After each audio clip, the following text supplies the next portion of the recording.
자, 안녕하십니까. 자, 이번 시간에는 우리 전교육과정 해외 이수자 자기소개서 작성법에 대해서 설명을 좀 드려보도록 하겠습니다. 자, 전교육과정 해외 이수자 안녕하십니까. 이번 시간에는 전교육과정 해외 이수자 자기소개서 작성법에 대해서 설명을 드리도록 하겠습니다. 전교육과정 해외 이수자는 자기소개서의 영향력이 상당히 크다고 말씀을 드릴 수 있어요. 자소서의 영향력이 큰 이유는 면접이 없기 때문에. 만약에 면접이 있게 되어진다면 자기소개서나 아니면 제출서를 기반으로 해서 확인 면접이 진행이 되어지는데, 면접이 사실상 이루어지지 않기 때문에 자기소개서의 영향력이 클 수밖에 없겠죠.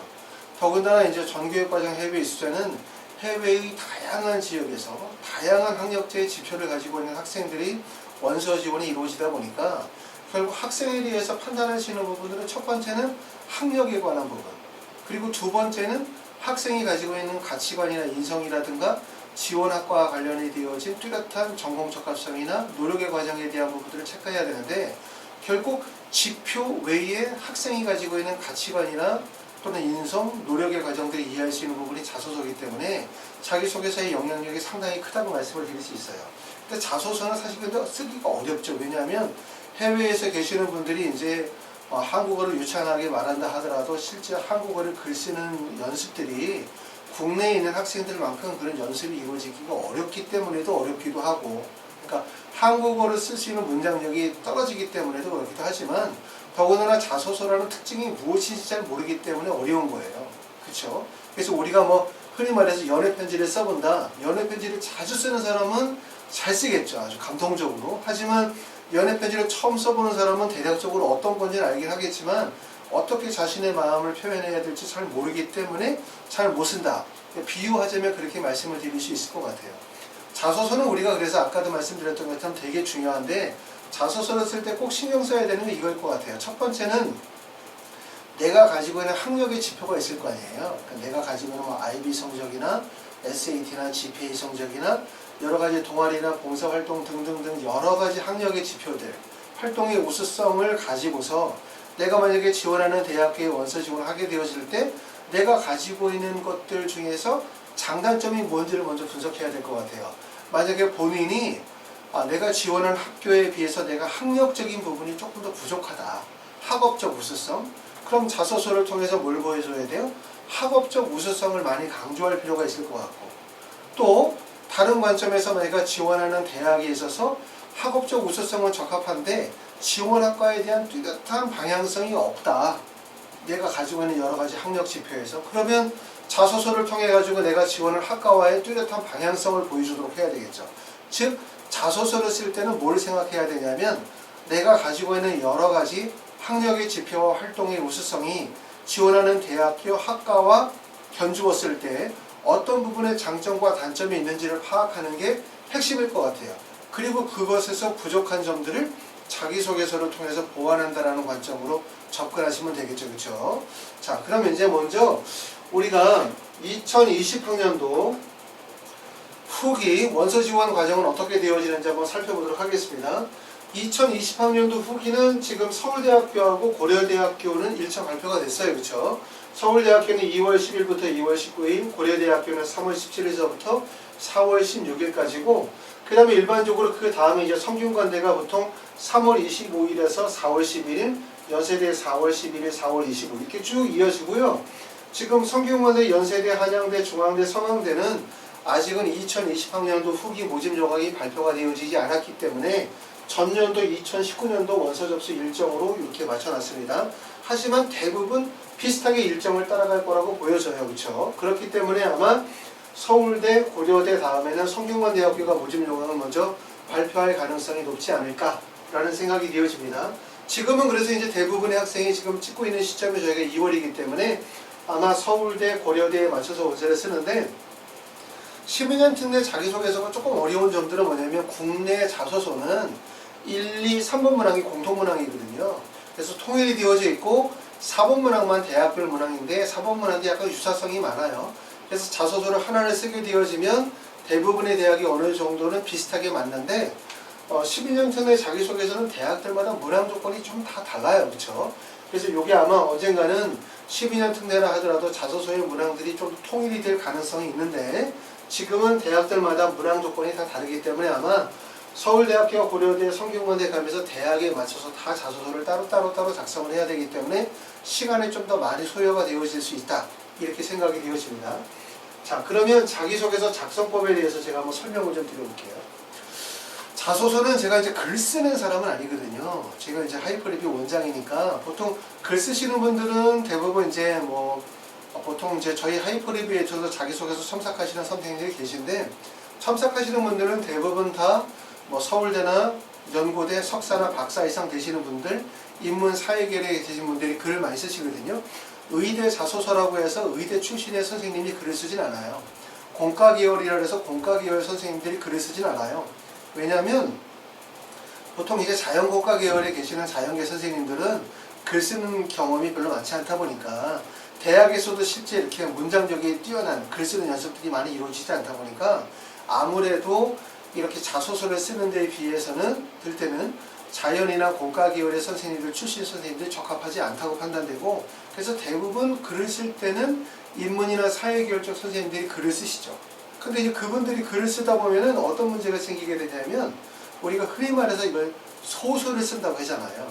그러니까 학생의 글을 좀 더 문장력이 뛰어나고 유연하게 글의 흐름적으로 논리적으로 글을 쓰긴 하지만 그게 너무나 이렇게 임의적으로 만들어진 글이다 보니까 사실성이 떨어지고 남들이 볼 때는 되게 잘 썼다라는 느낌을 들긴 하지만 일종의 소설을 써놓는 거죠. 그렇죠?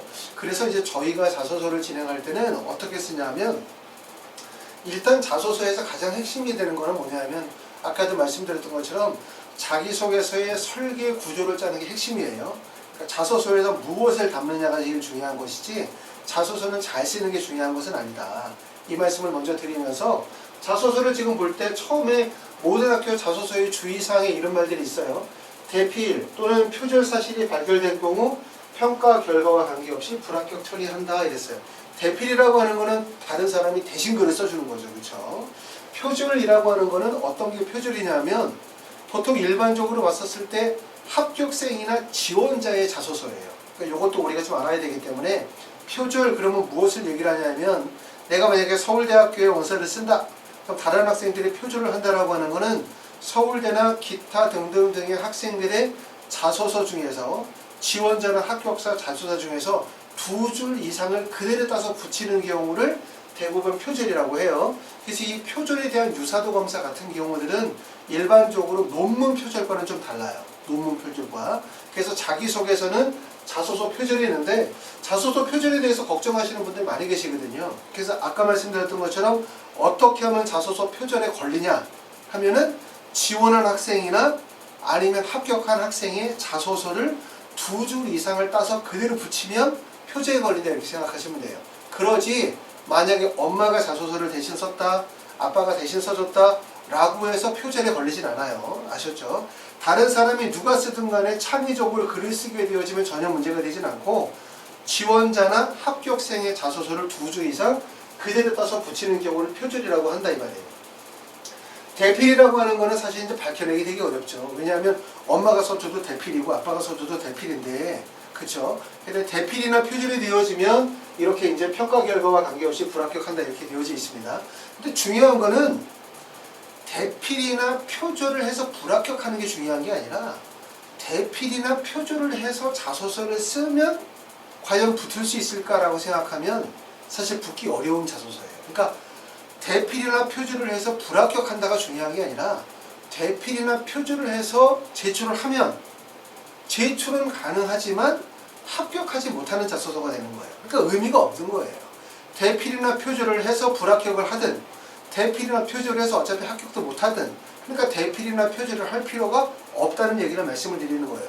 그렇게 자소서를 쓸 필요가 없는데 왜냐하면 대필이나 표절을 해서 다른 사람이 대신 써주는 자소서는 사실 읽어보면 느낌이 오거든요. 이게 다른 사람이 대신 써준 자소서라는 느낌이 와요.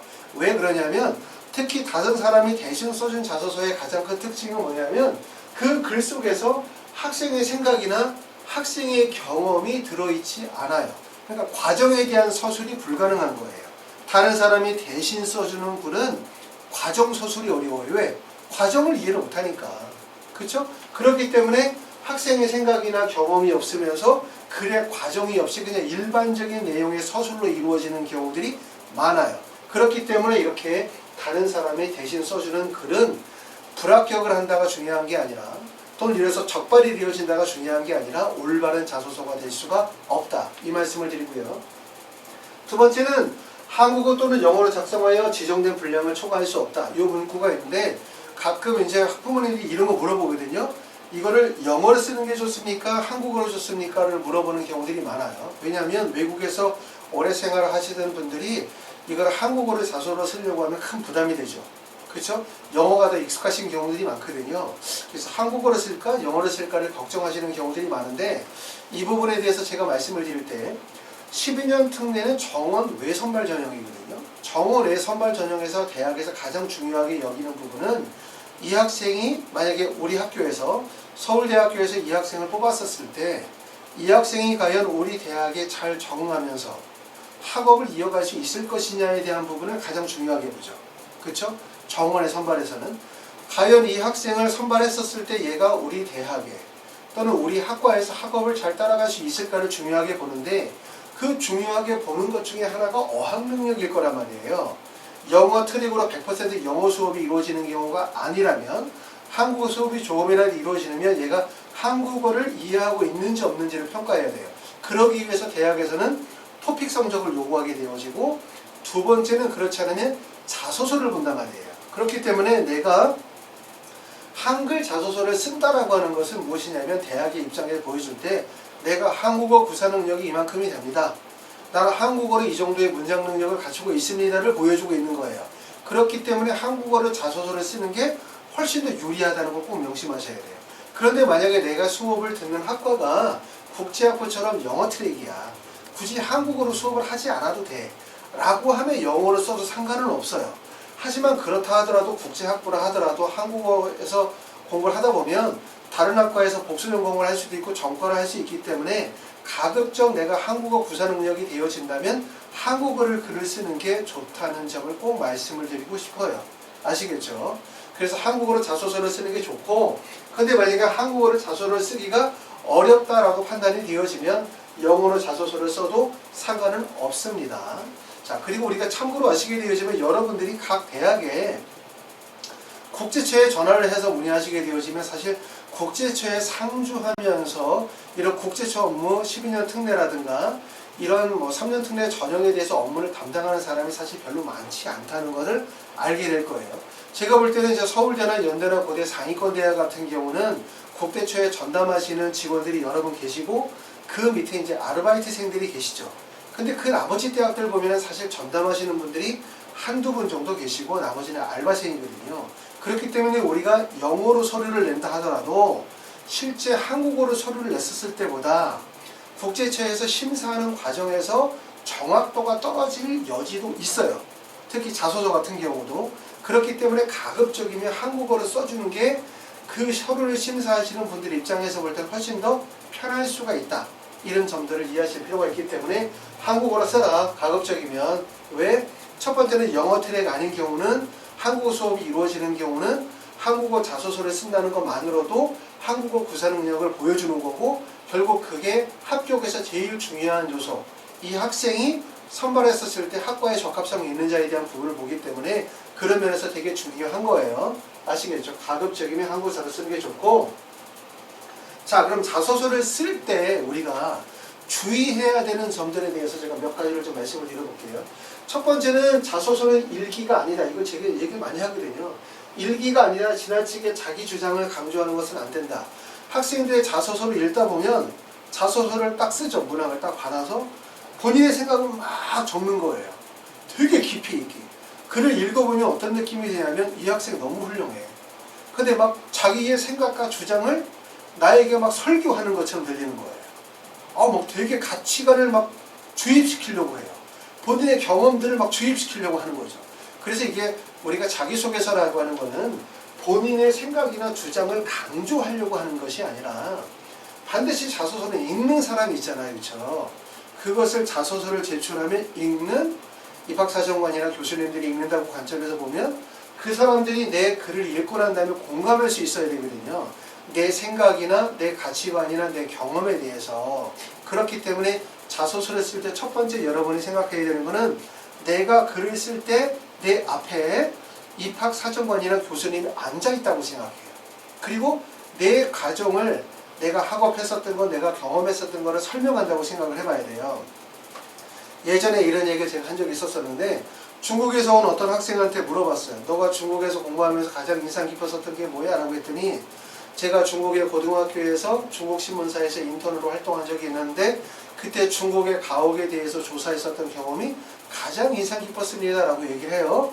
자, 그 얘기를 들으면 말을 하는 학생은 경험이 있으니까 그 말을 통해서도 충분히 인상 깊었었던 추억이 떠오르지만 그 말을 듣는 사람 입장에서는 인상 깊어야 안 깊어요? 하나도 인상 깊지 않죠. 다시 말해서 뭐냐면 글을 쓸 때는 상대가 충분히 공감하고 이해할 수 있도록 과정에 대한 서술을 천천히 이끌어 가야 된다는 거예요. 알았어요? 일방적으로 본인의 생각을 이야기하는 것은 좋지 않다. 첫 번째 꼭 얘기하고 싶고요. 두 번째는 자소서는 성취 결과보다는 노력의 과정에 중점을 둬야 돼요. 보통 자소서를 쓸 때 본인의 성취 결과를 강조하고 싶은 사람들은 대부분 다 어떻게 쓰냐면 뭐뭐해서 뭐뭐했다, 뭐뭐해서 뭐뭇을 발표했다, 뭐뭐해서 뭐뭇의 점수를 받았다 이렇게 쓰죠. 그리고 특히 이제 어머님이나 아버님이 학생의 자소서를 써주는 거는 되게 안 좋아요. 왜냐하면 부모님들이 글을 쓰다 보면 다 그런 건 아니시겠지만 대부분 성취 결과 중심으로 쓰고 싶어 하거든요. 우리 애가 뭘 잘한다, 우리 애가 뭘 했다, 우리 애가 뭘 나간 적이 있다, 이런 것들 대부분 다. 그러니까 성취 결과 중심으로 글을 쓰다 보니까 결국은 다 결과 중심의 글을 쓰게 되어지는데 자소서에서 제일 중요한 건 성취 결과는 어차피 활동 증빙 서류를 통해서 충분히 가능하잖아요. 이 학생의 SAT 점수가 몇 점인지, 고등학교 때 GPA 성적이 뭐였는지, 무슨 활동을 했는지를 다 드러나기 때문에 자소서에서 알고 싶은 거는 뭐냐 하면 이 학생이 그 지표를, 그런 활동을 하는데 그 과정에서 어떤 경험이 있었는지를 알고 싶은 거거든요. 그런데 아까도 말씀드렸지만 이런 노력의 과정은 다른 사람이 대신 써주면 절대로 쓸 수가 없어요. 그래서 이런 과정에 대한 서술이 빠졌다 라고 하면 이 글은 다른 사람이 대신 써줬을 수도 있겠구나 라는 추측을 갖게 해준단 말이에요. 그렇기 때문에 반드시 이런 성취의 결보다는 노력의 과정에 대한 부분이 반드시 서술이 이루어져야 돼요. 아시겠죠? 그래서 이런 노력의 과정의 부분이 강조돼야 된다는 얘기고, 세 번째는 자기소개서를 쓸 때는 100% 본인의 활동과 경험을 기반으로 글을 써야 돼요.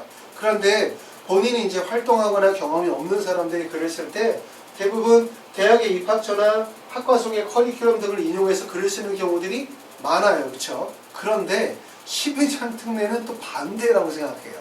국내 학생들은, 특히 국내 학생들이 자소서 쓸 때는 대학교 입학처나 학교 커리큘럼이나 대학의 인재상 같은 것들을 언급하는 것은 좋지 않다. 왜? 다른 사람의 글이잖아요. 그렇죠? 다른 사람의 글을 갖다 그냥 붙이는 거니까 그렇게 하지 말고 본인의 경험을 중심으로 써라라고 얘기를 하는데, 전교육과정 해외 이수자인 경우에는 다른 얘기를 좀 해주고 싶어요. 반드시 대학의 입학처에서 학과 속에는 커리큘럼을 좀 보세요. 좀 보시고 쓰라는 얘기는 뭐냐면, 우리가 자소서를 쓸 때 되게 중요한 부분 중에 하나가 내가 지원한 학과와 내가 어떻게 적합성이 있는지를 보여주는 게 되게 중요한 거잖아요. 내가 만약에 전기 정보를 써, 내가 의예과에 자소서를 써, 경영학과에 자소서를 써, 그러면 내가 경영학과와 관련이 되어서 지금까지 어떤 노력을 해왔고, 내가 대학에 입학하고 난 다음에 나는 어떤 부분을 공부하고 싶고, 그리고 졸업하고 난 다음에 나는 어떻게 진로 방향을 가지고 있으며 이런 직업을 통해서 내가 사회에 어떤 혜택을 주고 싶은지 등등등 지원 학과와 관련해서 연관성이 맺어져야 되는데, 일부 학생들을 보면 지원할 학과와 관련성이 전혀 없어. 그냥 본인의 공부했었던 얘기, 해외에서 생활했었던 거, 본인의 경험만을 쓰다 보니까 학과의 적합성이 드러나지 않는단 말이에요. 그렇기 때문에 12년 특례 학생들, 정교육과정 학생들이 자소서를 쓸 때는 반드시 지원하는 대학교에 입학처 들어가서 전공 소개 반드시 보고 거기서 주로 어떤 인재를 뽑고자 하는 건지, 또 그 학과에서 공부하기 위해서 내가 어떤 준비가 되어 있어야 하는지, 그 학과에서 실제 어떤 내용을 공부하는지, 이런 부분들을 좀 더 자세히 공부하시고 난 다음에 글을 쓰도록 합시다. 그렇다고 해서 이 글을 커리큘럼을 그대로 따서 붙이라는 얘기는 아니에요. 절대로 그렇게 하지 말고 학과에 대한 공부가 반드시 필요하다 이 말씀을 드리고 싶고요. 네 번째는 경험이 특별한 것이 아니라 생각이 특별해야 된다 이거예요. 자, 해외에서 활동하시는 분들은 보통 나라와 그 지역에 따라서 큰 차이가 있는 것 같아요. 그러니까 어떤 나라나 어떤 지역에 계셨던 분들은 한국에서 경험하고 활동했었던 것보다 훨씬 더 많은 경험과 활동을 쌓으시는 분들도 계시고, 또 반대로 어떤 분들은 본인이 뭔가 해보고 싶어도 활동할 수 있는 여지가 전혀 주어지지 않는 조건에 계시는 분들도 계시잖아요. 그래서 활동이 많으신 분들도 그랬을 때는 고민이죠. 또 반대로 활동이 적으신 분들은 고민이 뭐냐면 경험이 별로 없어서 도대체 뭘 적어야 될지 모르겠다 라고 하시는 분들이 계세요. 하지만 자소서에서는 이렇게 활동과 경험의 특별함이 중요한 것이 아니라 뭐가 중요하다? 그 안에서 내가 실제 무엇을 느끼고 배웠는지가 되게 중요하다는 점을 꼭 알아둘 필요가 있어요. 자, 이렇게 자소서를 쓸 때 첫 번째는 어떻게 써야 될지 되게 막막한 경우들이 많거든요. 그때 가장 좋은 답은 뭐냐면 실제 다른 사람의 자소서를 좀 읽어보면 힌트가 돼요. 그렇죠? 그래서 저희 하이퍼리뷰 홈페이지에 가면 실제 합격생들의 자소서가 있어요. 그러니까 내가 만약에 신소재공학과에 원서를 쓰려고 해, 그러면 신소재공학과에 쓴 학생들의 자소서가 있거든요. 그럼 보면 그 학생들이 자소서를 써놓은 걸 보면 어떻게 글을 써야 되겠다라고 하는 것들이 느껴지죠. 대신 꼭 아까도 말씀드렸지만 하지 말아야 되는 거는 다른 사람의 자소서를 따서 글을 쓰는 건 안 좋아요. 따서 글을 쓰게 되어지면 표절에 걸려서 불합격한다가 중요한 게 아니라 그렇게 해서는 좋은 글이 안 나오기 때문에 다른 사람들의 합격생의 자소서를 보고 우리가 참고해서 내 글쓰기의 방향을 잡는 데는 큰 도움이 되거든요. 왜냐하면 막상 혼자 쓰려고 하면 어떻게 써야 될지 잘 모르기 때문에 그런 정보를 얻으시면 큰 도움이 되실 수가 있습니다. 자, 여섯 번째는 뭐냐면 다섯 번째죠. 다섯 번째는 다른 사람의 말이나 경험이나 생각이 아닌 나의 경험을 적어야 돼요. 이것도 꼭 얘기해 주는 게 뭐냐면 학생들이 글을 쓰게 되어질 때 예를 들어서 책에 있었던 거, 내가 어떤 책을 읽었는데 책에서 저자가 했었던 이런 얘기들, 아니면 학교에서 선생님이 했었던 얘기들, 또는 내가 존경하는 사람이 했었던 이야기들, 또 그분들의 경험, 그분들의 생각을 적어놓는 경우들이 많아요. 근데 그게 약간 있는 건 상관이 없는데, 예를 들어서 글의 분량이 천자다. 근데 철자 중에서 나의 경험과 생각이 아니라 내가 알고 있는 다른 사람, 내가 존경하는 어떤 분, 내가 읽었었던 책 쪽에서의 논문의 내용들이 상당히 분량을 차지하게 되어진다면 결국은 이거는 나의 경험을 적어야 되는데 다른 사람의 글을 적는 거기 때문에 좋지 않은 글이 된다고 할 수 있어요. 그렇죠? 아시겠죠? 그렇기 때문에 다른 사람의 경험이나 책의 내용을 빌려서 글을 쓰는 건 좋지 않고 일부 내용을 참고로 삼을 수는 있지만 본인의 생각과 경험을 뵙도록 하는 것이 좋겠다. 그 다음에 여섯 번째는 지원학과에 대한 적합성, 학업 기획을 구체적으로 작성하는 게 도움이 돼요. 그래서 아까도 말씀드렸지만 이렇게 하기 위해서 여러분들이 뭘 하실 필요가 있냐면 이렇게 대학교에서 커리큘럼에 대한 부분들을 좀 이해하실 필요가 있는데, 물론 이제 잘 준비하시는 분들은 각 대학의 홈페이지에 들어가서 커리큘럼 다 조사하고 실제 그 학과를 졸업하고 난 다음에 뭘 공부하는지, 또 그 학과에서 어떤 내용을 공부하는지 이런 부분들을 자료를 다 조사하고 난 다음에 쓰시는 분들도 계시는데 이런 노력이 부족하신 경험도 많이 계신 것 같아요. 그래서 이런 노력들을 좀 더 잘하셨으면 좋겠다 이런 말씀이고, 마지막으로 드리고 싶은 얘기는 뭐냐면 자소서는 잘 쓰는 게 중요한 게 아니에요. 잘 쓰는 거. 잘 쓰는 거. 우리가 일반적으로 자소서를 잘 쓰는 거라고 자꾸 생각해요. 그러다 보니까 자소서 첨사 그러면은 글을 잘 쓰시는 분이 아이의 글을 받아서 첨삭을 해가지고 글을 아주 유연하게 멋있게 글을 써주는 글을 잘 쓰는 글이라고 생각하는데, 우리가 지금 쓰는 게 전교육과정 해외 이수자잖아요. 무슨 말이냐면 해외에서 12년 과정을 공부한 학생들이 국내 학생들, 국내 문과 학생들만큼의 글솜씨가 나오기가 어렵고, 또 더군다나 첨삭을 해주는 선생님이 유능하게 글을 작가 선생님이야. 그분이 글을 써주는 글 정도의 솜씨가 나오기가 어렵잖아요. 그러니까 대략 무슨 말이냐면 자기소개서로 첨삭을 받게 되어지면 이게 어떻게 12년 특례 전교육과정 학생의 글이지? 이게 어떻게 자연계 학생의 글이지? 이게 어떻게 남학생의 글이지? 이렇게 오해를 살 수 있다는 거예요. 그렇죠? 그렇기 때문에 자소서는 잘 쓰는 것보다 무엇을 담는 게 제일 중요하다. 그래서 저희 하이퍼리뷰에서 자소 첨삭은 어떻게 진행하냐면, 첫 번째, 먼저 학생이 초안을 써요. 못 써도 상관없어요. 얼마를 써도 상관없어요. 초안을 먼저 쓰죠. 그럼 제가 그걸 먼저 초안을 받고 학생이 가지고 있는 여러 가지 학력 지표, 활동, 경험의 우수성 이런 것들을 다 받아서 지원하는 학과, 지원하는 대학에서 학생의 장점과 단점이 무엇인지를 파악하고 그러고 난 다음에 학생이 자소서 초안에 대한 설계 구조를 짜요. 그렇죠? 1, 2, 3, 4번 문항에서 문항을 배치하고 어떻게 글을 써야 될지 그리고 만약에 학생이 글쓰기가 어려우게 되어지면 실제 합격한 학생의 사례들 중에서 사례를 일부 보여줌으로 인해서 네가 어떤 방향을 글을 전개시켜 나가야 될지에 따라서 방향을 알려줘요. 그리고 학생이 글 쓴 부분들 중에서 부족한 부분에 대해서는 물어보죠. 네가 이 경험을 통해서 무엇을 느꼈나? 이 경험에서 이런 부분을 좀 더 강조해서 한번 써봐라. 그러면 학생들이 그걸 가지고서 대부분 다시 피드백에서 초안에 써오면 거의 글이 완성이 돼요. 그리고 그 글이 완전히 바뀌는 글이 되죠.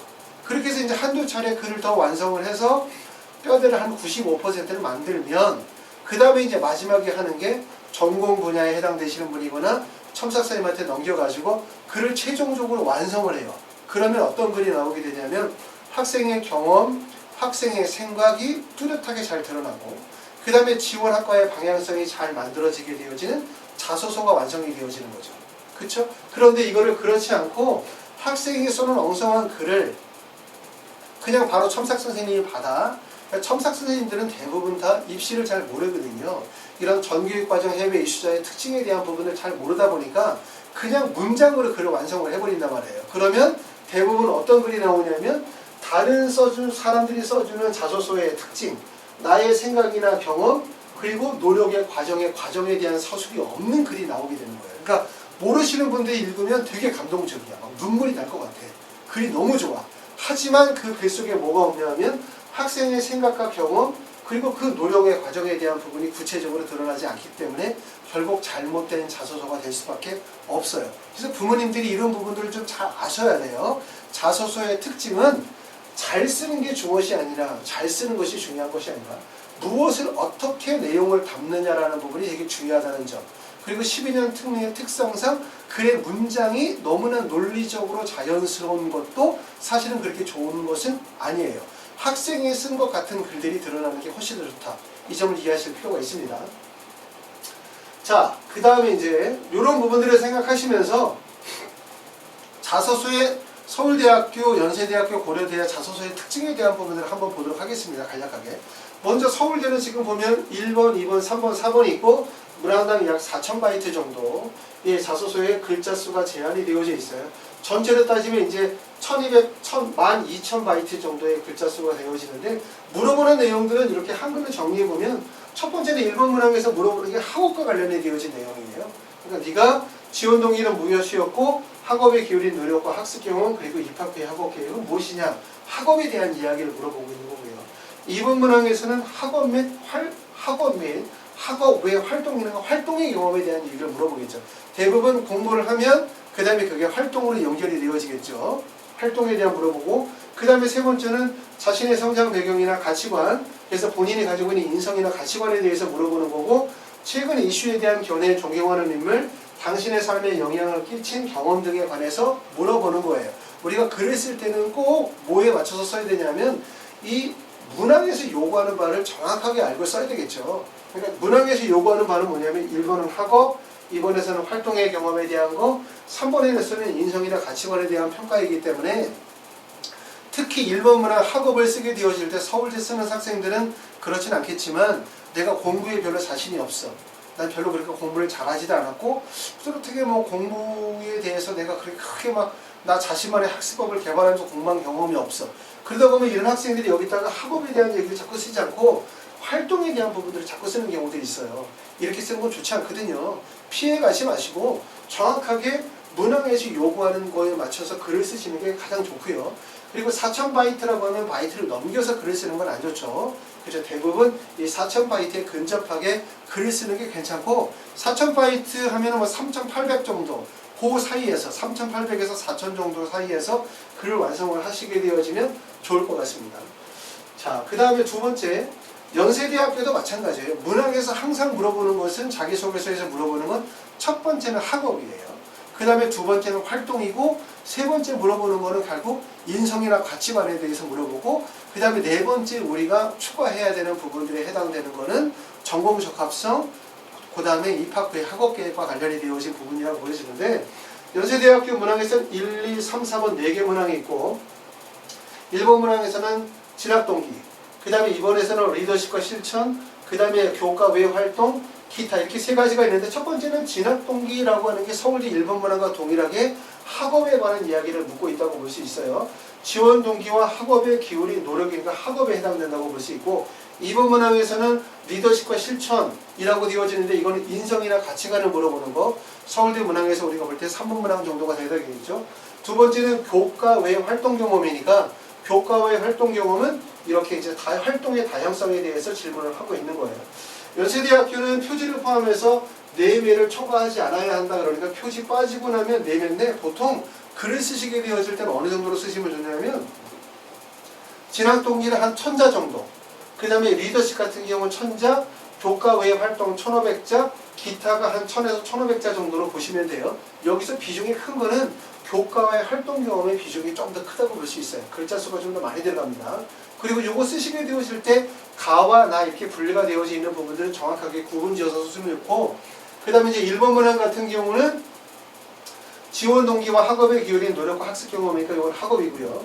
2번 문항은 리더십 실천, 교내의 활동 경험이니까 사회성과 인성에 관해서 물어보는 거고, 3번에서는 교과 외 활동이니까 활동의 다양성, 4번 문항에서는 기타죠, 그렇죠? 지원자를 이해하기 위해서 필요한 사항이거나 스스로 주제를 정하여 작성할 내용이 있다면 기술해 주십시오라고 했는데, 이거는 적지 않는 것보다는 적는 게 좋겠죠, 그렇죠? 물론 적는다 하더라도 그냥 글자 수를 채우는 내용들보다는 좀 더 깊이 있게 본인의 역량을 보여줄 수 있으면 좋은데, 이 파트에 아마 적는다면 이 내용을 조금 적은 것 같아요. 입학 후에 학업 계획 및 진로 방향에 대한 부분들을 좀 더 강조해주면 좋다. 왜냐하면 전교육과정 해외 이수자 학생들이 조금 더 강조가 잘 안 되는 부분이 바로 뭐냐면, 이렇게 입학 후 학업 계획이나 진로 방향, 전공 적합성에 대한 부분을 좀 더 강조해주면 더 좋을 것 같아요. 그러면 1번, 2번, 3번, 4번의 스토리가 나오잖아요. 그러니까 1번은 학업 또는 학업에 기울인 노력, 학업적 우수성, 2번에서는 사회성과 인성에 관한 거, 그 다음에 활동의 다양성과 경험에 대한 거, 그 다음에 4번 문항에서는 입학 후의 학업 계획이나 그 다음에 진로 방향에 대해서 기술하시면 더 좋을 것 같습니다. 자, 다음에 고려대학교는 4개 문항이 있는데, 고려대학교 4개 문항은 지금 보시는 것처럼 뭐와 동일하게 되어지냐면, 국내 대학의 자기소개서 문항과 동일해요. 요건 이제 연세대학교 내용이기 때문에 요건 빼고, 그래서 1번 문항에서는 학업에 기울인 경험이니까 공통적으로 아까도 말씀드린 것처럼 모든 대학에서 서울대나 연세대학교 1번 문항에서 가장 핵심을 두고 있는 건 학업에 기울인 노력이겠죠. 대학들이 학생을 뽑는 건 뭐로 뽑아요? 결국은 학업적 우수성이죠. 대학생들이 대학에 가면 하는 게 뭡니까? 공부죠. 그러니까 결국은 우리가 자소서에서 제일 강조해야 되는 부분들은 뭐냐면, 학업적 우수성과 학업의 노력의 과정에 대한 부분들을 반드시 얘기를 해야 돼요. 그런데 학업에 대한 얘기를 잘 안 하시는 분들이 계시는데, 이건 말이 안 되죠, 그렇죠? 왜냐하면 대학에서 학생을 뽑는 목적, 학생들이 대학에 가는 목적은 공부하러 가는 거니까, 결국은 내가 학업적으로 얼마나 우수한지, 많은 노력을 했는지를 보여주는 거고, 그래서 모든 대학의 자소서 1번 문항은 학업이라고 볼 수 있고, 여기서 강조하는 부분들은 네가 학업적으로 얼마나 성취가 되었느냐를 물어보는 게 아니라, 네가 학업에 기울인 어떠한 노력과 학습 경험을 했느냐, 이 부분을 물어보기 때문에 결국은 과정에 대한 서술이 이루어져야 되는 거예요. 과정서술. 아셨죠? 공부의 과정서술. 두 번째는 고등학교 재학기간 중 본인의 의미를 두고 했던 교내 활동을 배우고 느낀 점을 중심으로 세계인으로 기술해라 라고 했는데, 보통 이제 12년 특례 정교육과정 있으신 경우는 굳이 교내로 한정을 지으실 필요는 없어요. 교내 활동이나 교회 활동들 중에서 의미를 두고 있었던 활동인데, 이 활동 3개를 적어라 라고 하면 보통 3개를 적긴 어려워요. 왜냐하면 글자 수가 1000자 정도 되어지면 3개를 쓰게 되어지면 그냥 학습 경험 없이 활동 내용만 간략하게 적어야 되기 때문에 별로 감동이 없거든요. 그렇기 때문에 보통 2개의 활동을 적으시면 돼요. 2개의 활동을 적고, 그 2개의 활동은 대부분 학업과 연관성이 있는 활동을 기재하시면 좋습니다. 왜냐하면 3번 문장에서 배려, 나는 갈등, 협력 관계를 보여줄 수 있기 때문에, 여기서는 교과 외 활동, 그렇죠? 여기는 교과와 관련이 되어진 교내 활동과 관련이 되어진 부분을 기술하시면 더 도움이 돼요. 그 다음에 네 번째는 해당 모집 단위의 지원 동기 준비 과정을 자신의 특기와 제출한 활동 증명서를 중심으로 기술해달라 하니까 요거는 아까도 말씀드렸었던 것처럼 지원 동기 및 학업 계획에 해당이 되겠죠. 그렇죠? 그럼 이렇게 하나, 둘, 세 개의 내용 문항을 갖추고 있는데 모든 대학교에서 자소서 문항에서 가장 중요시 여기는 것 첫 번째는 뭐? 학업. 그렇죠? 학업에서 가장 중요한 부분은 뭐냐면 학업에 기울인 노력과 학습 경험이에요. 내가 성적이 이만큼이다. 나는 이런 지표를 땄다. 난 이런 업적을 땄다. 뭐 이런 상을 받았다가 중요한 게 아니라 그 과정에 대한 부분이 어떠한 노력의 과정을 통하여 어떤 역경을 이겨내면서 이 과정을 성취했는지가 기술이 돼야 되는 게 핵심이고, 두 번째는 그 학업과 관련이 되어진 교내 활동, 그 다음에 세 번째는 그 학업과 관련이 없다 하더라도 다양한 활동의 경험들에 대한 서술, 이게 핵심이라고 볼 수 있고, 그 다음에 마지막으로서는 이제 인성이나 가치관을 물어보는데 그 인성이나 가치관도 본인이 지원한 학과와 연관성을 맺어준다면 더욱더 좋을 수밖에 없겠죠. 그렇죠? 이게 이제 서울대학교, 연세대학교, 고려대학교 자기소개서 문항의 특징이라고 볼 수 있습니다. 자, 이 문항은 이제 합격한 학생의 자소서의 한 문항이에요.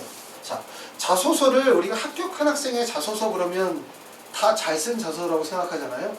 근데 사실은 그렇진 않죠. 왜냐하면 자소서가 안 좋아도 워낙 학력지표가 우수하면 합격할 수 있는 거니까. 또 만약에 학력지표가 안 좋은데 자소서가 좋으면 또 붙을 수도 있으니까. 그러니까 자소서는 합격생의 자소서가 좋을 수도 있고 합격생의 자소서가 좀 부족할 수도 있어요. 그렇죠? 자, 이 자소서를 우리가 이제 볼 때 어떤 점들을 볼 필요가 있냐면 너무 자소서가 단조롭고 뻔하다. 이런 느낌을 주실 수 있는 자소서의 한 예를 보여준 거예요. 자, 읽어볼게요. 저는 항상 남을 돕기 위해서 봉사를 실천하고자 했는데 고등학교 1학년 겨울방학 때 선생님의 소개로 의사 선생님과 함께 양로원으로 봉사를 하러 가게 되었습니다. 자, 양로원 봉사는 너무 일반적이죠. 사실은 그냥 누구나 다 한 번쯤 해볼 수 있는 거. 여기까지 서술은 아주 간단하지만 일반적으로 예상은 가능하지만 누구나 경험할 수 있는 내용이기 때문에 크게 문제가 되질 않아요. 하지만 그 뒤에 글의 서술에서 본인만의 경험이나 독창적인 생각들이 드러나게 되어진다면 좋은 자소서가 될 것 같아요. 매주 토요일마다 이곳에서 의사 선생님들을 보조하고 어르신들의 말벗이 되어드렸습니다. 양로원에는 나이가 들어서 몸이 불편하신 어르신들이 많이 계셨습니다. 의사 선생님께서는 이런 분들을 보살펴드리고 어르신들의 상태가 호전되었다는 이야기를 듣는 것이 가장 뿌듯하고 행복한 일이라고 하셨습니다. 이 이야기를 듣고 남을 위해서 봉사하는 의사라는 직업이 무척 보람차고 의미있게 느껴져 저도 능력을 키워 다른 사람을 도울 수 있는 의사가 되고 싶다는 생각을 하게 되어졌습니다. 라고 했어요. 근데 여기서는 지금 여기까지 서술된 부분에서 조금 부족하다고 여겨지는 부분들은 뭐냐면 본인이 양로원에서 봉사활동을 하게 되어졌다. 이 얘기까지는 좋고 그 다음에 나와야 되는 부분은 뭐냐면 본인의 활동과 본인의 경험이 나와야 되거든요. 그런데 여기 부분에서 본인이 활동했었던 부분들이 어떤 부분이 나오냐면 여기 나와 있는 것처럼 어르신들의 말벗이 되어드렸다라고 하는 게 본인의 활동이 나와 있는 건 좋지만 그 다음에 기술이 되어져 있는 부분은 본인의 이야기가 아니라 의사 선생님의 이야기를 하고 있어요. 그렇죠? 그래서 의사 선생님께서는 이런 분들을 보살펴드리고 상태가 호전될 때 기쁘다는 얘기를 들었고 이야기를 듣고 난 다음에 봉사하는 의사라는 직업에 흥미를 갖고 나도 의사가 되고 싶다는 생각을 하게 되어졌다라고 하면 본인의 실제 활동과 경험이 아니죠. 자, 그리고 어르신들께서 저와 대화를 나눌 수 있어서 기쁘다고 말씀해 주셨을 때 저도 누군가와 힘이 되어진다는 사실에 큰 보람을 느꼈다. 그래서 주말마다 양로원에 가는 일이 힘들지 않고 오히려 즐겁게 느껴졌다. 2달간 양로원에서 거동이 불편하고 아프신 할머니, 할아버지들과 함께 사람들이 나이가 들어도 죽기 전에 건강하고 튼튼하게 살 수 있도록 도움을 줄 수 있는 의사가 되고 싶어졌어요. 이렇게 했어요. 자, 그러면 이제 이 자소서가 장점은 뭐냐면 첫 번째는 실제 자신의 생각을 드러내고 있는 것처럼 보여져요. 학생이 가지고 있는 순수한 생각, 순수한 마음이 잘 읽혀져요. 근데 이 자소서의 단점이라고 한다면 첫 번째는 읽으신 분들이 들으신 분들이 비슷한 생각을 하실지 모르겠지만 뚜렷한 특징이나 학생의 뚜렷한 경험, 또 학생만의 독창적인 생각 이런 부분들이 전혀 드러나 있지 않기 때문에 좀 자소서가 단조롭고 뻔하다는 내용이 있을 뿐만 아니라 또 하나는 뭐냐면 이 학생이 양로원 봉사를 하게 되어진 이유가 도대체 뭘까라는 의구심을 갖게 돼요. 마치 양로원 봉사라는 얘기를 여기서 자소서에 끌어다 붙인 것이 본인이 결국은 뭐냐? 의사가 되고 싶다. 내가 의사로서의 적합성이 있다는 걸 강조하려는 것처럼 보여지죠. 그래서 여기서는 사실은 드러나야 되는 부분들은 내가 양로원 봉사활동을 통해서 내가 그분들에게 어떠한 도움을 주기 위해서 노력을 했는지, 또 본인 자신을 되돌아보고 반성하는 기회, 또 내가 참다운 봉사의 의미를 깨닫는 이런 계기가 되어야 되는데, 이 봉사활동을 통해 가지고 드러나는 부분들은 본인의 활동 경험은 구체적으로 드러나지 않고 같이 활동했었던 의사 선생님이 했었던 얘기들, 또 그 의사 선생님의 경험을 통해서 나도 의사가 되어서 이런 분들에게 도움을 줬으면 좋겠다라고 하는 정도의 이야기가 드러나고 있기 때문에 자소서로 봐가지고는 좀 감동이 없고 너무나 뻔하고 일반적인 자소서의 내용이 아닌가라는 생각을 갖게 돼요. 하지만 또 반대로 보면은 학생이 직접 쓴 글이라는 느낌을 주게 되죠. 다른 사람이 쓴 것보다는 좀 더 사실적으로 그랬었다고 느껴져요. 자, 다른 자소서의 하나의 예를 또 보도록 하겠습니다. 자, 실제 이제 여러분들이 이제 다른 학생들의 자소서를 쭉 읽다 보면 아까도 말씀드렸던 것처럼 단점을 통해서도 장점을 찾아낼 수 있는 거고요. 장점을 통해서도 우리가 또 다른 걸 배울 수도 있어요. 그렇죠? 다른 사람의 글들이 항상 다 잘 쓰는 게 아니겠죠. 그렇죠? 자, 이 학생의 자소서를 보면 좀 장점은 되게 솔직한 자소서다. 자, 이 자소서를 처음에 보고 많이 웃었는데 어떻게 그랬었냐면, 저는 어렸을 때 사업하는 어머니와 아버지 밑에 살았습니다. 돈 많은 집안에서 태어남으로써 제가 하고 싶은 것은 다 하면서 입고 싶은 거 다 입고 사고 싶은 거 다 사봤습니다. 운전사가 아침에 학교에서 데려다주고 학교가 끝나면 데리러 왔습니다. 그런 저는 철없고 계획 없이 살았습니다. 너무나 완벽한 환경 속에서 자라서 미래에 대한 걱정과 학습에 대한 노력이 없었습니다. 자, 여기까지 이제 나와 있는 얘기는 본인의 지나간 시간들에 대한 반성을 하기 위한 목적인 것처럼 보여요.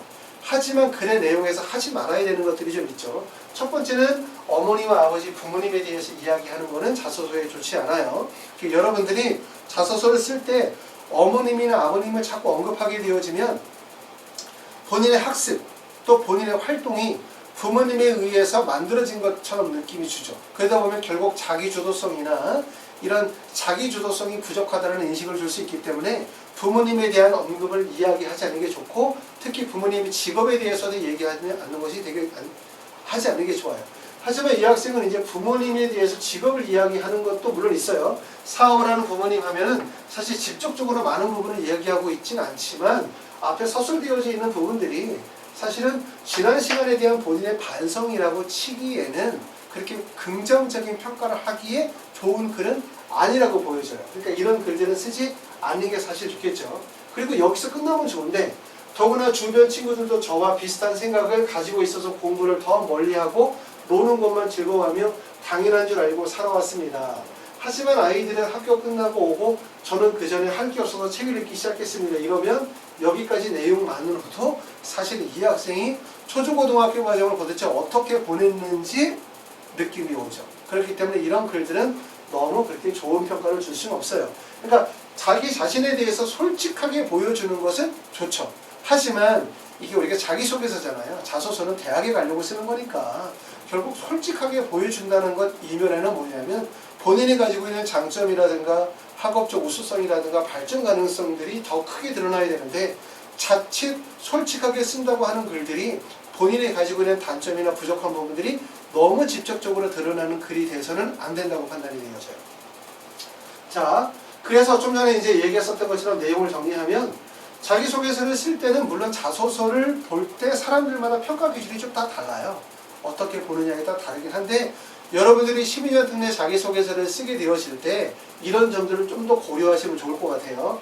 첫 번째는 대필이나 표절, 이걸로 해서 우리가 불합격한다 이게 중요한 게 아니라, 대필이나 표절을 하게 되어지면 결국 나의 생각이나 경험, 그 다음에 노력의 과정에 대한 부분에 서술이 없다. 그렇기 때문에 좋은 자소서가 나오기는 어렵다. 이런 말씀이고, 그렇기 때문에 자소서를 어떻게 써야 된다? 자소서 초안을 학생이 쓰고 그러고 난 다음에 그것에 대한 구조를 설계하면서 학생이 가지고 있는 생각이나 경험들이 최대한 반영이 되어질 수 있도록 글을 쓰는 게 되게 중요할 것 같아요. 그런 식으로 이제 첨삭 과정을 진행을 한다는 말이고, 지금 아마 첨삭을 진행하거나 글을 쓰시는 분들이 대부분 다 해외에 계실 거예요. 그렇죠? 해외에 계시는 분들은 대부분 이제 카톡이나 위챗을 이용을 해서 글을 주고받으면서 쓰시기 때문에 국내에서 글 쓰시는 과정과 전혀 다른 점이 없습니다. 그래서 만약에 자소서 첨삭을 의뢰하시는 분들은 하이프리뷰 연락 주시면 진행하도록 할 거고요. 자, 그 다음에 노력의 과정 성취 결과보다는 아까 얘기했죠. 부모님들이 글을 쓰다 보면 우리 애가 뭘 잘했어요, 어떤 활동을 했어요, 상을 받아서 이런 얘기를 쓰고 싶은데 자소서에서는 이런 성취의 결과보다는 노력의 과정을 자세히 쓰는 게 중요하다고 얘기했고요. 그 다음에 대학교 입학처 커리큘럼 좀 공부하자. 그래서 지원학과의 적합성과 학업 계획이 좀 더 뚜렷하게 쓸 수 있도록 연구하실 필요가 있고요.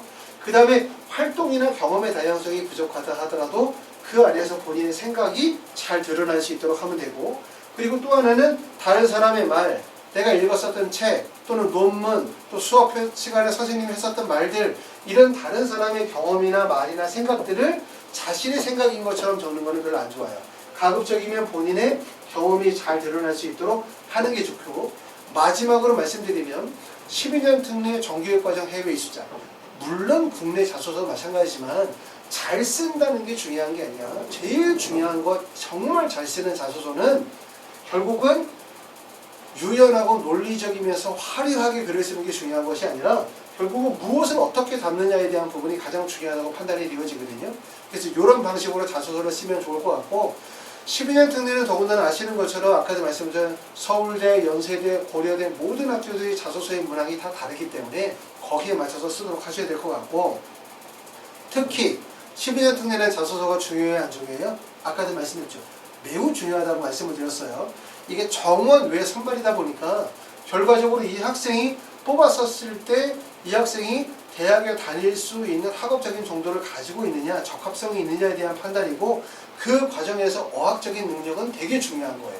그렇죠? 그렇기 때문에 자소서 작성하시게 되어질 때 조금 더 정성을 들여서 자소서를 작성하시면 도움이 되실 것 같고, 저희 하이프리뷰 홈페이지에 가시면 학교학생 자소서들이 있거든요. 꼭 반드시 자소서를 미리 좀 보시면 여러분이 자소서 작성하는데 커다란 도움이 되시기도 하고, 내 자소서가 실제 어떤 문제점이 있는지, 어느 정도 수준이 되는지를 평가하시는 데도 도움이 되실 것 같습니다. 자, 감사합니다.